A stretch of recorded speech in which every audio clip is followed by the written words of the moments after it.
He collapsed in the snow out in the field, sick, weak, and forgotten. She brought him home and cared for him in silence, staying by his side for 3 days and 3 nights without rest. And when he finally opened his eyes and whispered, "Why are you still here?" her answer broke something in him he thought had died long ago. But what happened next changed everything. Now, let's go back to the beginning. The station smelled of coal smoke and cold iron, and the sky hung low with the kind of gray that made everything, even hope, seem faded. Joanna Hale stepped down from the train, her gloved fingers clenching the handle of her suitcase like it might otherwise betray her tremble. The wool of her coat was threadbare at the cuffs, her boots scuffed at the toes. She stood on the wooden platform with wind pressing against her like a question. "Are you sure you belong here?" Elijah Monroe spotted her before she saw him. Tall, broad, worn in the way only war and grief could wear a man down, he stood with one hand resting on his belt buckle, the other loosely wrapped around the neck of his hat. His eyes swept over her with the caution of a man checking a fence for holes, deliberate, assessing, half expecting damage. "You're not what I expected," he said. The words didn't come cruelly. Not loud, not sharp, just flat, like a door quietly shutting behind her. Joanna didn't flinch, though her chest squeezed. There was no mirror to see herself in, but she didn't need one. She knew what he saw, a woman who had once been considered almost pretty, now faded at the edges. The wire-rimmed spectacles, the simple braid tucked under her bonnet, the stooped shoulders of someone used to shrinking herself to fit in. But she stood still, just a beat. Then she nodded. "I'm sorry," she said, as if to apologize for the shape of her bones or the years that had worn them. She followed him to the wagon without another word. The wheels creaked as they rolled away from the station, past shuttered stores and sideways glances from townsfolk who pretended not to look. Snow threatened at the corners of the sky, and the silence between them wasn't hostile, only heavy, like two strangers traveling under the weight of unspoken bargains. Joanna stared down at her hands in her lap, calloused, ink-stained still from a life of grading papers and chalkboards.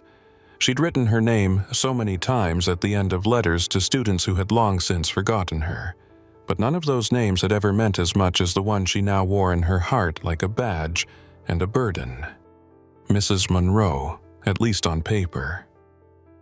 The road ahead stretched pale and empty, and somewhere beyond the horizon sat the farmhouse she had agreed to call home.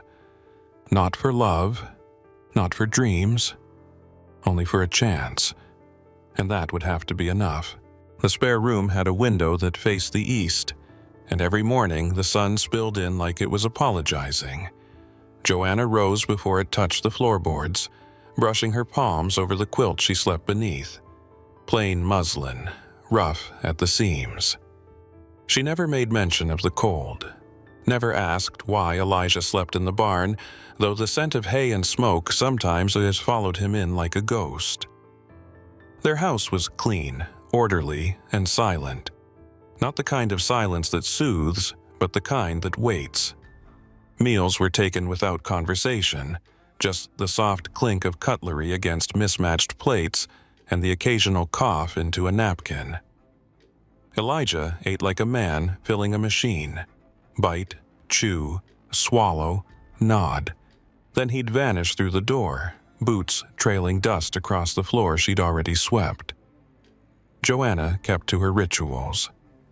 The garden behind the house had been more weeds than soil when she arrived. Now, small, green shoots pushed through with stubborn grace. She didn't grow much, just what she could tend with her hands. Carrots, a single row of onions, thyme.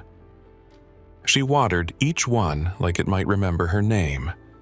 When she went into town, she walked with her chin level, eyes forward, though she heard them. The murmurs barely cloaked behind handkerchiefs and cupped palms, too old for a proper marriage. She's just there for the deed. Man needs a paper wife, that's all. Joanna carried their words home like stones in her pockets. Heavy, but not enough to stop her. That winter, she began the quilt. Not for warmth, though the house grew bitter once the fire died, but because her hands needed to make something that stayed. She sewed after sundown, beside a lantern that hissed when the wind came through the cracks in the wood. One square at a time, she stitched memory into fabric. A patch from her father's Sunday shirt, worn soft at the collar. A corner of the apron her mother wore every Christmas, stained faintly with nutmeg. A piece from her old classroom curtain, blue and faded, like chalk washed by time. Each night, she sewed herself back together. Elijah never asked what she was making, but he lingered a little longer in the doorway sometimes, watching her hands move like they had always known what to do. He noticed how she handled everything gently, the fabric, the kettle, even silence. It unsettled him more than harsh words ever could. She was not what he'd expected, but she was there. And the house, for all its distance, no longer echoed quite so empty. The fever came with the wind, sharp, sudden, and cruel. One moment, Elijah was in the far field mending a sagging fence. The next, he was face down in the frost-bitten grass, breath shallow, skin clammy beneath the layer of snow dusting his coat. The cattle wandered near, but did not come close. It was not until evening that Joanna noticed he hadn't returned. She found him half-conscious, his lips pale, muttering fragments of memory and nothing. There was no time to wait for help. With strength she didn't know she still possessed, she dragged him into the wagon, wrapped him in the old quilt she'd been stitching, and drove the horses back through dusk with her knuckles white on the reins. In the house, she stripped off his frozen coat, peeled away damp clothes, and laid him in the very bed that had remained untouched since his wife died. His body burned. She crushed dried peppermint with her mortar, steeped it in boiling water, and bathed his forehead with the fragrant cloth, again and again. Every hour she whispered his name, just to keep it tethered to the world. And when his shivering worsened, she lay beside him, pressing her body's warmth into his chilled skin, not from desire, but defiance. On the second night, she opened the satchel she had brought from her old life and took out a book. The collected poems of Lydia Huntley Sigourney. She had once read it aloud to sleepy schoolchildren. Now, she read it to the man who'd given her a roof, but not a welcome. Her voice, hoarse but steady, filled the room with words about silence and sorrow, hope and restoration.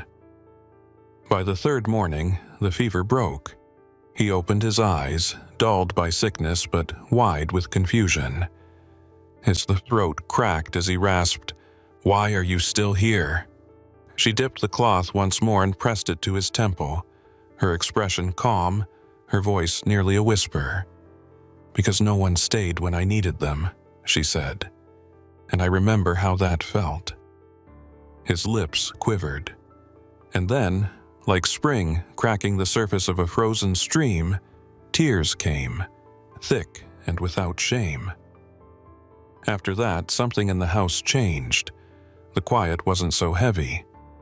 He no longer left before dawn. He stayed at the table longer after meals, and one afternoon, without fanfare, he brought her a pie, store-bought, crumbling slightly at the edge. "Not as good as yours," he said, awkward as a boy at a school dance, "but I wanted to try." She smiled, not just with her mouth, but with the part of her soul that had long since gone still. And somewhere in the space between grief and grace, a spark caught. The first warmth of spring arrived, not with fanfare, but with subtle insistence. A thaw in the soil, the creak of the front gate finally yielding without protest, the smell of lilac ghosts stirring on the breeze. Joanna noticed it before Elijah did, the way the wind no longer bit, the way the porch boards stayed warm past midday. She moved slower now, not from fatigue, but reverence. as if the world had become a thing too precious to rush through. Her quilt was done.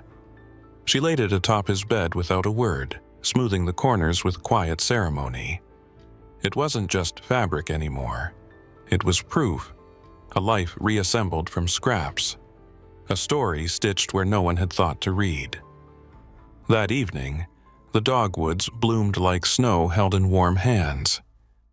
Elijah found her on the porch, her sewing basket resting beside her feet, unopened.